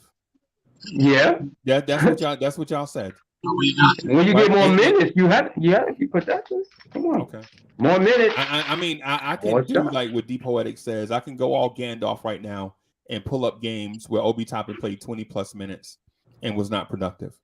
But I don't want to do that because I don't want to slander. I don't want to take away. Okay, so let's do it. So let's do it. No, let's do it. No, let's do it. It could be people not giving him the ball too. It could be people not giving him the ball. It could be a number of things. What my point was never this. My point wasn't that Obi Toppin is going to continue to be Randle's backup, and as Randle's backup, he should get more minutes. The point that I was saying, and I stated it clearly, I said without Randle playing, if Randle is out these next few games, let's look to see what Obi Toppin does in these next upcoming games. I mentioned the game next Wednesday against Charlotte. I mentioned the game in Miami, and D pointed out we wasn't playing Sunday, that we're playing Monday versus Chicago. What I'm saying is, if we're going to judge Obi, and if Randle is out, say if Randle sits these games, we can see what Obi can do in these next few upcoming games. Fair. So check 28 minutes in the game opener. 14 points, 5 rebounds, a block. So you still gonna do that anyway? What I'm saying is, we got to make the point. It's only it ain't too many of them, right? So right. It should be quick. Orlando, 23 minutes, 13 points, 2 rebounds, 2 assists. Milwaukee, 21 minutes, 14 points, 6 rebounds, 2 assists. Lakers, 22 minutes. 12 points, 4 rebounds, 1 assist, 1 block. Against Denver, 20 minutes. One of his first bad game he had with extra minutes like that, 7 points, shot 2 of 8. And then Indiana, 20 points, 13 points. I'm sorry, 20 minutes, 13 points. And then against Toronto on the 10th of December, so it's not that game. He had 24 minutes, 19 points, 10 rebounds. And then Detroit, he had 22 minutes, only 9 points. OKC had 27 minutes, only 5 points. Against Toronto, Jay, the game you're talking about, 45 minutes, 19 points, 6 rebounds, 6 assists. Miami, 21 minutes, 18 points, 5 rebounds. And he didn't smell 20 to Atlanta, which he had 10 and 24. Then yesterday and 40, he had 18, 11, and 6.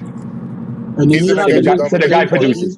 Then you have the inconsistencies of how spread apart those minutes. Like if he got those minutes, it was spread apart. Maybe that was 5 games later, and then it's not consistent every game that he's getting 20 minutes, 25. So how are you going to be consistent? How are you going to expect to get better if you're going to play That's a great point, D'Angelo. That's fantastic. Because they fluctuate like crazy. There's games here 9, 10, 11. They don't have a son of 17. Then it's back 8, 9, 14.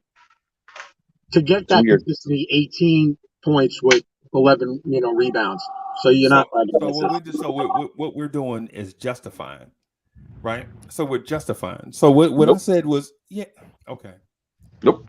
What I'm doing is showing you that I'd rather see Obi Toppin. What you're doing and what I'm doing are 2 totally different things. So when I said what I'm doing, you said nope, and then you said, well, what I'm doing. That's not what we're doing. You are saying one thing. I don't even have a problem with that. What you're saying, okay, that's fine. What I'm saying is something so totally separate, and you're saying nope before you hear my point. Go ahead, Freezy. What's your point? The point so I mentioned the point twice. We can't rewrite what happened in the past. We can't. No matter how many times we look at the box scores, we can't change those things that happened. Right? And we have to look at all those games in context. So do I believe in limited minutes, Obi could have played better? Yes. Part of that wasn't even his fault. Part of that is the fact that we were breaking in a young point guard on the fly with poor court vision. There were games in there where we saw where Obi Toppin played less than 20 minutes, that we saw Obi Toppin wide open during the game, and the new point guard that you're breaking in didn't even pass Obi the ball. Is that Obi's fault? No. That's not Obi's fault. What I'm saying is, when you're looking at the future, like what's going to happen, what's coming up, we can judge Obi on this stuff if Randle doesn't play.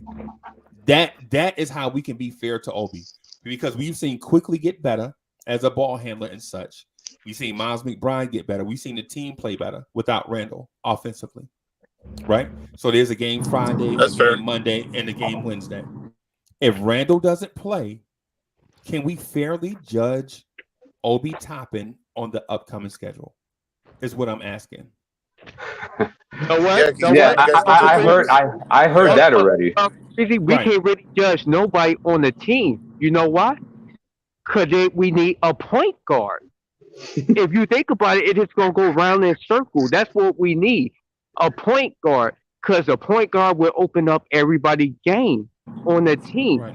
So we could go around who need this and who need that, but everybody know the truth, what we need. And other teams know we need a point guard. So in the all season, they're going to try to be greedy with us and be like, okay, y'all want our point guard? Y'all going to have to give us this? Y'all going to have to give us that? So a point guard, that's what we need, man, because we can't judge nobody on their game till we get a point guard. So you can't judge Obi Toppin. So you can't judge Obi Toppin's season because we didn't have a point guard. Wait, CWC, don't do that. Hold on. Here's the point, because I follow arguments. We do things without a point guard. I follow arguments very well, and the beginning and the origin of us disputing was that is Obi Toppin tied to Julius Randle. That was the origin. So that's why I was breaking down the minutes and saying that, well, if you give him minutes, right, and he's pulling out this type of production, which is near Randle, right, and he doesn't need the basketball, okay, he moves without the basketball, okay, and he's going to be, what, 20 million cheaper almost? Then why the hell do I need Randle, especially if I know that Randle ain't taking me nowhere? That's the whole point. The context of those minutes, though, too. To be fair, we don't know if those minutes came in blowouts. Was yesterday a blowout? No, I'm done. I'm just saying, like, I can see both sides of the argument where we can just say right now, if Randle sits, let's just see what these 9 games look like. And if these 9 games look a lot like yesterday, it might make a decision easier this offseason. Yeah, we're doing Hannah Montana. We want the best of both worlds, because when I mentioned let's see Obi in these next few games without Randle, then we move the thing back to Obi is tied to Julius Randle. Well, how is he tied to Julius Randle if Randle is not playing? Plus, early in this live stream, a few of us said we would be okay if we didn't see Randle play for the rest of the season. If we're okay with not seeing Randle play for the rest of the season, why are we still tying Obi to Julius Randle? This is why. Because if Randle comes back next season, right, and say he plays 36, 37 minutes, how many minutes does Obi get? 9. They're not tied? What? Are they tied? The highest Obi going to get is 11 minutes. That's the highest he might get. I can't follow. So wait. So when I mentioned, if somebody here, a few people said they would be okay if Julius Randle didn't play for the rest of the season, what does that have to do with next season?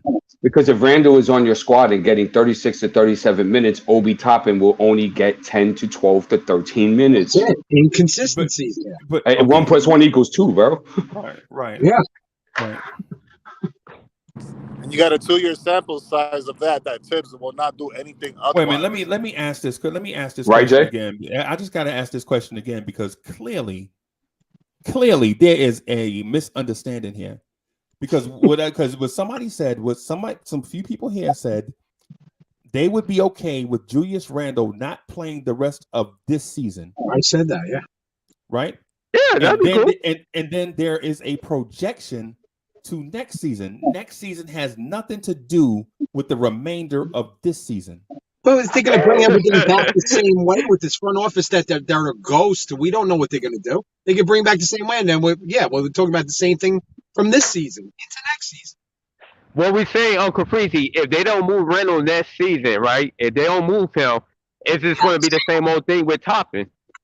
He going to just get 11 minutes. That's what we saying.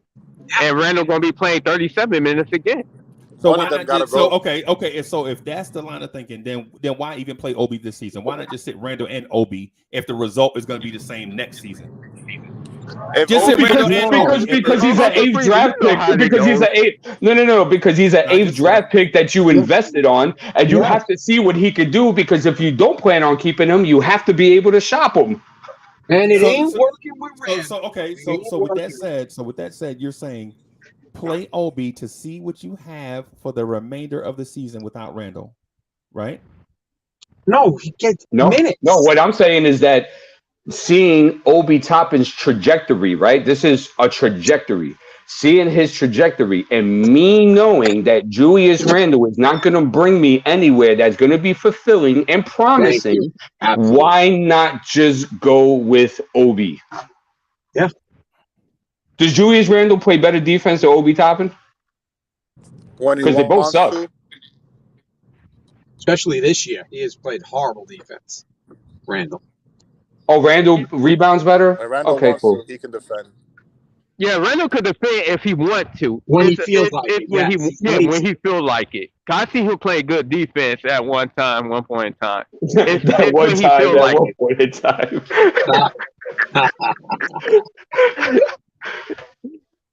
And I'm paying him 20-something million. When I have a guy that may be close to his production, a better teammate, people like him, he doesn't need the basketball, he's going to run up and down the court, he has better player movement, and he's making almost 20 million less. I'm saying. He's got Randle coaching himself, basically. He can run whatever he wants to do. Randle goes to him with hips. They're picking on me. Okay. I like Randle. I just don't like the stuff he be doing, though, man. I like Randle. You know what I'm saying? I just wish we had a point guard, man. And that point guard would help everybody out, man. 'Cause I don't want to trade Randle, man. It's the same argument with Mitch. Why am I going to pay Mitch $14 million when I have Sims for $1 million that practically almost does the same thing, except Mitch maybe get a block or two more than him? Absolutely. Yeah. I agree. That's why I was sitting on the couch thinking it's the same thing. You just look at it that way. That's it. But if we do trade Randle, if they do trade Randle, man, they have to bring some stuff back. They can't just trade him for anybody. Don't hold your breath.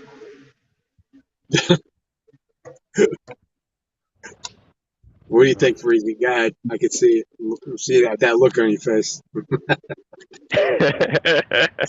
That glaring look. Hey, boys, I got to get out of here. Be safe, everybody. Have a great day. All right, Jay, you too. All right, boss. All right, Jay, take it easy, man.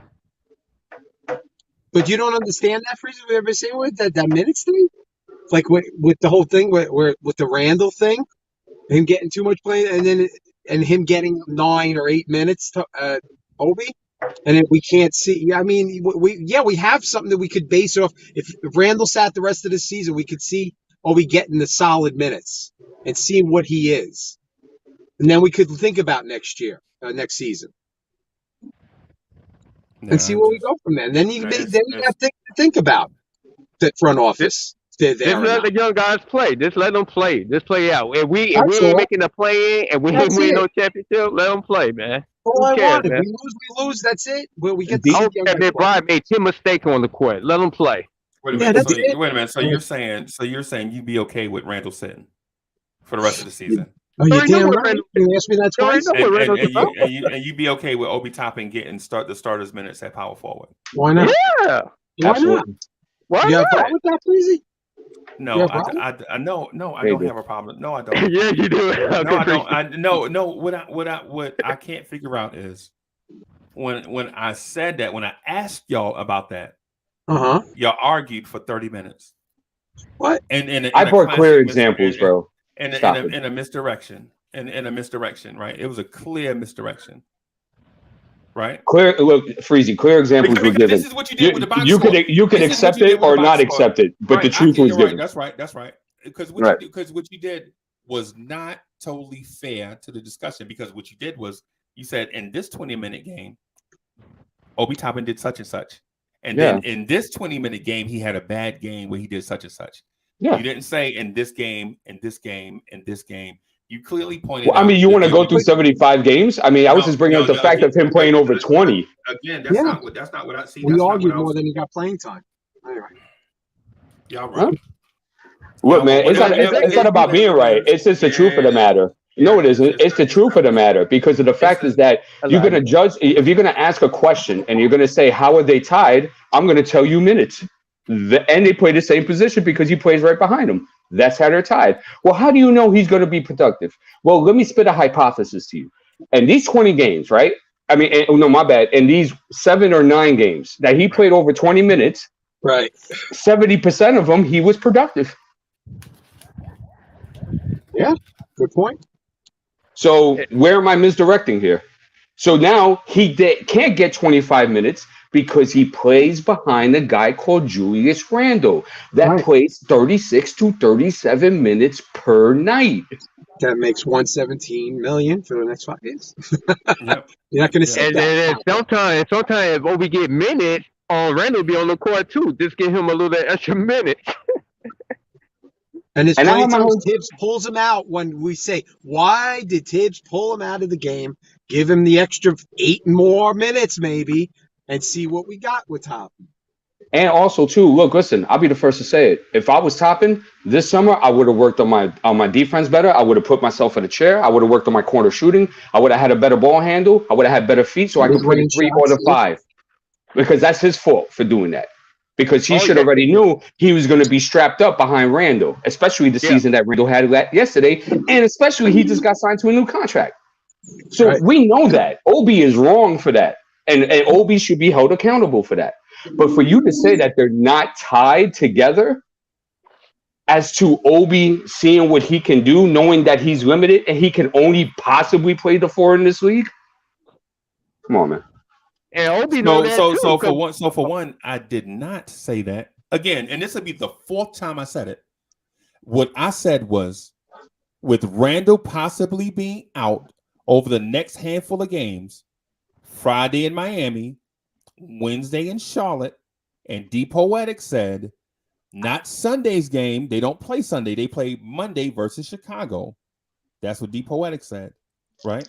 I said in these next handful of games, we can watch what Obi Toppin can do without Julius Randle on the floor.